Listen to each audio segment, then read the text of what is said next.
us down right now. It's a long story, but 2 weeks ago, they tried to, without a court order, with the CRO and the bankruptcy against the law, shut us down without a court order.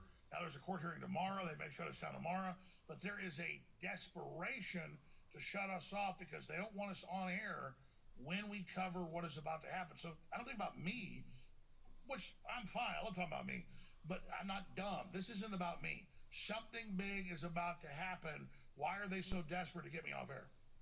So you feel it is because of your ability to report and offer insights into stories that they're having to expedite and speed up this process.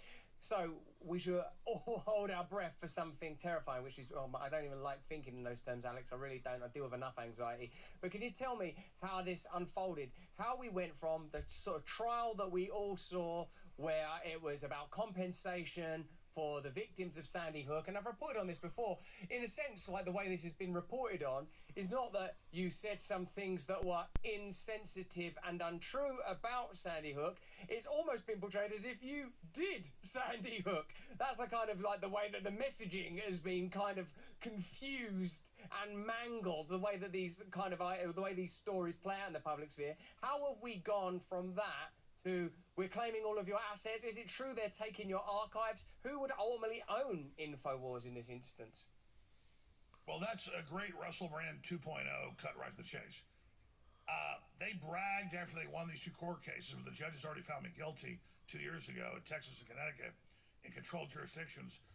The judges found me guilty. They had show trials with HBO literally producing the Truth versus Alex Jones scripts to the judges. It was all literally a movie script, a movie scene. And so now they first said, oh, he's got hundreds of millions of hidden money. That wasn't true. Then they went, okay. And now they were in Reuters last week saying, we don't want money. We want him off the air. So they're finally being completely honest. So because they won't do a settlement and because all this is unfolding, the judge can shut us down tomorrow. He may wait a few weeks. We'll find out tomorrow. But Russell, that's where we are, is pure desperation by the power structure. And so it's very simple.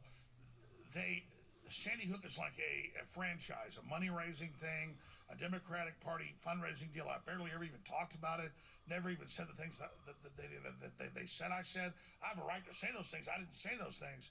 So they basically built up this thing of, well, we've got a populist that's anti-globalist, is very popular. We'll just say he's doing all these things he didn't do, pissing on graves, harassing families, doing all this. And then they get a $1.5 billion judgment. They ask for $2.76 trillion. Folks, I know this doesn't sound real. Type in Alex Jones, $2.76 trillion. They ask as if I ever had $10 million. To create this wall of hysteria and fear. And so now they're trying to take me off air right now with 140-something days left of the election. They're trying to panic everyone because they're scared of populism. They're scared of the people.